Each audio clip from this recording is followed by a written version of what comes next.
Hola, bienvenidos a nuestro podcast que está integrado por Marta, Miguel, Verónica, Fátima y su servidora Itzel. El día de hoy hablaremos sobre principios del análisis etiológico de las patologías mentales vinculadas con el trabajo. Hablando sobre las descompensaciones y la doble centralidad, podemos encontrar que en el campo de la psiquiatría y de la psicopatología, las descompensaciones psicopatológicas vinculadas con el trabajo siguen siendo abordadas esencialmente en el ángulo de las vulnerabilidades, especialmente de las individuales que se expresan en el contexto de una situación social particular, como lo es el trabajo. Por otro lado, utilizar a la investigación etiológica para precisar el rol que le compete al trabajo resulta un tanto difícil, en la medida que a muchas veces no existe ningún signo de la sintomatología que llame la atención al médico clínico hacia el trabajo. La forma semiológica de la descompensación, ejemplo la depresión, el delirio, la crisis somática, no depende de las obligaciones del trabajo, a pesar de que están en el origen de la crisis psicopatológica del sujeto. Pero la forma de la descompensación depende de la estructura psicopatológica. La forma clínica de la descompensación vinculada en la situación del trabajo patógena es parte dependiente de la organización.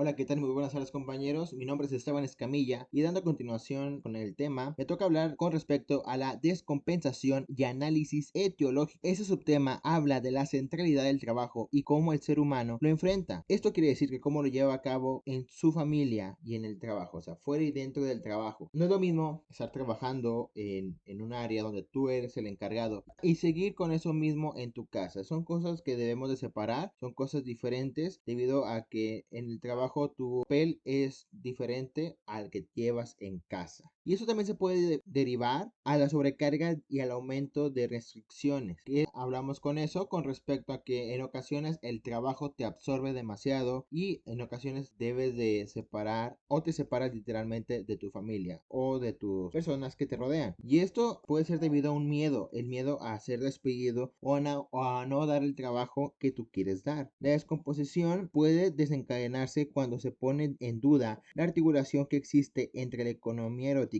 y la familiar y las exigencias del trabajo. Tenemos que tener mucho cuidado al momento de conseguir un trabajo en el cual queramos darle más cuando la verdad, pues como comento, somos un trabajador en el cual si nosotros nos desgastamos y llegamos a morir o algo así, te puede, pues fácilmente te pueden sustituir por otra persona. O sea, nosotros solamente vamos a dar lo que está de nosotros y no hay que desgastarnos por ese trabajo. Ok, le doy la palabra a mi compañera. Mi nombre es Marta Teresa Beltrán Rodríguez y yo voy a hablar acerca de la evaluación del trabajo y la salud mental. Es complicado evaluar lo esencial del trabajo, ya que dentro de este hay cosas no visibles que lo hace difícil de evaluar. Los métodos de evaluación desconocen la dimensión de la inteligencia en el trabajo y las herramientas de gestión individualizada ocultan la dinámica entre el trabajo objetivo y el trabajo subjetivo.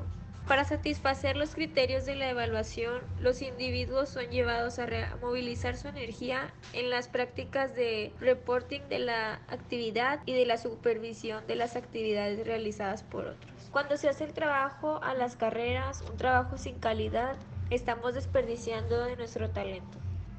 Cuando esto sucede, aparece la resignación y la decepción en cuanto a la calidad del trabajo nos lleva a un fuerte riesgo de depresión. La clínica del trabajo contribuye a repensar los principios en el campo de la salud. La presentación que sigue a continuación expone de manera general las problemáticas psicopatológicas vinculadas a las nuevas formas de organización del trabajo y plantea ciertas hipótesis teológicas, pero no reemplaza el trabajo de investigación clínica de cada situación en particular para aclarar las restricciones que hayan conducido a la descompensación.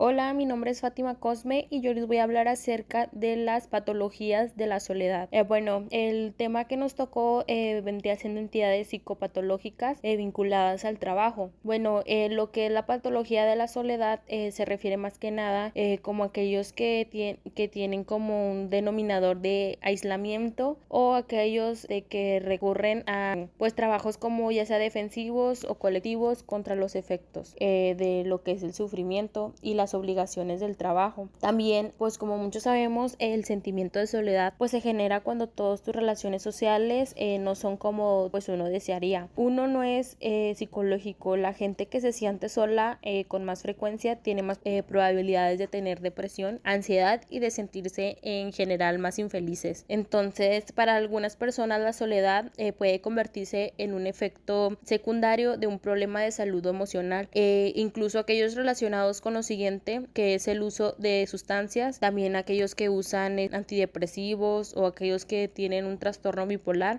pues ya se considera como una enfermedad o condición grave. Y pues como pues también podemos saber que la soledad puede provocar pues una respuesta negativa, ya sea de la persona, que esté ligada a un mayor riesgo de sufrir enfermedades cardíacas o cáncer. Incluso está demostrado que quienes viven solos presentan un mayor riesgo de morir prematuramente. Entonces, en un futuro, para poder tener pues lo que es un trabajo estable, necesitas ya sea compañía tanto laboral como sentimental en un futuro, para que pues puedas, por lo regular las personas que se encuentran solas tienden a ser un poco más amargadas, un poco más infelices. Entonces siempre es muy importante recurrir a esas personas que están pasando por ese tipo de situaciones, más que nada para poder ayudarlas a que se sientan mejor, hacerles compañía. Y pues en todo trabajo siempre debe de haber compañerismo, y esas personas que tienen ese tipo de patología por lo regular se aíslan. Entonces pues esto es lo que yo puedo comentar acerca de las patologías de la soledad, y seguimos con mi compañera Vero, que ella nos va a hablar acerca de las patologías de la servidumbre. Buenas tardes compañeros, mi nombre es Verónica Estrada y yo hablaré acerca de las patologías de la servidumbre, que son aquellas que se describen las situaciones patógenas en las que causa o produce enfermedad vinculadas al trabajo en las actividades de servicio que agrupan a otros sectores variados de actividad, como por ejemplo los cuidados de la salud, el trabajo social, la educación, la asistencia técnica, comercio, hotelería, restauración, comunicación, transportes, etcétera. Bueno, quiero dar un ejemplo en cuanto al trabajo social. Esta profesión, más bien dicho, se dedica a varias actividades, como por ejemplo en un hospital se trata de poderle dar seguimiento a aquellas personas que están enfermas. Por ejemplo, el poder aplicarles un estudio socioeconómico en caso de que no pudieran pagar todos los gastos médicos, así como también darles seguimiento a aquellas personas que por ejemplo no cuentan con todos los recursos, y a lo mejor una persona que no puede caminar o le hace falta una silla de ruedas, pues se busca la manera de que la pueda tener, o quizás para que pueda tener un costo más bajo, y aquí entra lo que viene siendo trabajo social, se encarga de esto, así como también por ejemplo, no sé, con las mamás que están esperando un hijo, pues se encarga de que lleven su control prenatal, etcétera, y que todo vaya bien con el bebé. En cuanto a la educación, por ejemplo, ahí vemos que en el área de educación están los psicólogos para tratar con los niños, para ver si el aprendizaje que están llevando es bueno o en qué pueden colaborar con ellos. Y bueno, estos son algunos de los ejemplos. También nos menciona en una parte de la lectura que lo más importante para los médicos clínicos del trabajo, su principal objetivo es poner de manifiesto las implicaciones psicopatológicas de la relación de servicio en el contexto de métodos de organización estructurados por la organización de la producción a la flexibilidad. Aquí entran por ejemplo las cajeras, los teleoperadores, restauración, servicios administrativos, etcétera, precisando al mismo tiempo lo que resulta justamente de la movilización intersubjetiva con el cliente o el usuario. Es muy común que por ejemplo las personas que trabajamos en atención al cliente, que somos cajeras, pues requieren de un trato especial hacia las personas, no trato especial, pero sí es elemental que pues tengamos esa manera de poder sobrellevar a las personas, porque pues en el área de atención al cliente o de tratar a una persona te toca personas de cualquier tipo. Hay quienes sí son muy amables contigo y otras no, entonces hay que saber llevar esa relación con el cliente, con el usuario, tratar de explicarlo mejor en caso de que pues hubiera alguna duda, volvérselo a repetir, porque hay en ocasiones que hay malentendidos y el cliente pues no se va satisfecho o tiene más dudas, y es importante siempre mantener la paciencia más que nada y poderle explicar eso. pero también resulta algo complicado que las personas a veces nos puedan entender o a veces a lo mejor nosotros, las personas que trabajamos así, no conseguimos la manera de que ellos nos entiendan, porque pues sí hay personas que son muy prepotentes y a nosotros lo que nos causa es como que estrés o nos causa coraje tal vez porque no nos pueden entender. Es por eso que la mayoría de las situaciones profesionales específicas de las actividades de servicio requieren un esfuerzo por parte del trabajador para moldear sus emociones y conllevan un riesgo de confusión entre las esferas profesional y privadas. Por ejemplo, me ha tocado ver o hemos visto de que, por ejemplo, cuando es un psicólogo, me tocó ver una película, no recuerdo el nombre, pero era una psicóloga que trataba a una paciente, se metió tanto, como que se enganchó tanto en el caso de la paciente, que ya después le resultaba muy difícil como llevarlo en su vida privada. Ya le estaba afectando a ella no solamente en el trabajo, sino también en lo personal, en lo privado, porque ya no sabía cómo manejar la situación. Ya la que se estaba confundiendo era ella, ya estaba llevando el caso por otro lado. Entonces creo que en la vida actual así nos pasa a veces a las personas, de que no sabemos dividir lo profesional entre lo personal y la vida privada, pero es lo que causa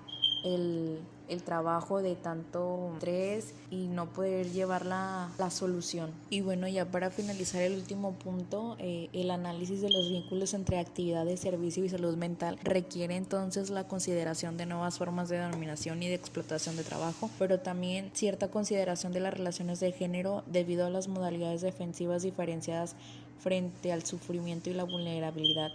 Bueno, anteriormente pues las mujeres eran muy explotadas en cuanto al trabajo, porque pues no sé, a lo mejor les tocaba el trabajo de la casa y pues sí, los quehaceres del hogar son muy pesados a veces y se le daba muy poco valor a la mujer en el trabajo, hasta hace poco que pues la mujer también pudo votar. Esto es entra en alguna parte de esta lectura. Y bueno, hoy en día creo que también, bueno, todavía se sigue valorando un poquito menos el trabajo de la mujer. De hecho, creo que les pagan más todavía a los hombres que a las mujeres, lo cual debería ser equidad de género, porque creo que todos somos capaces de que nuestro trabajo sea valorado, ya sea hombre o mujer.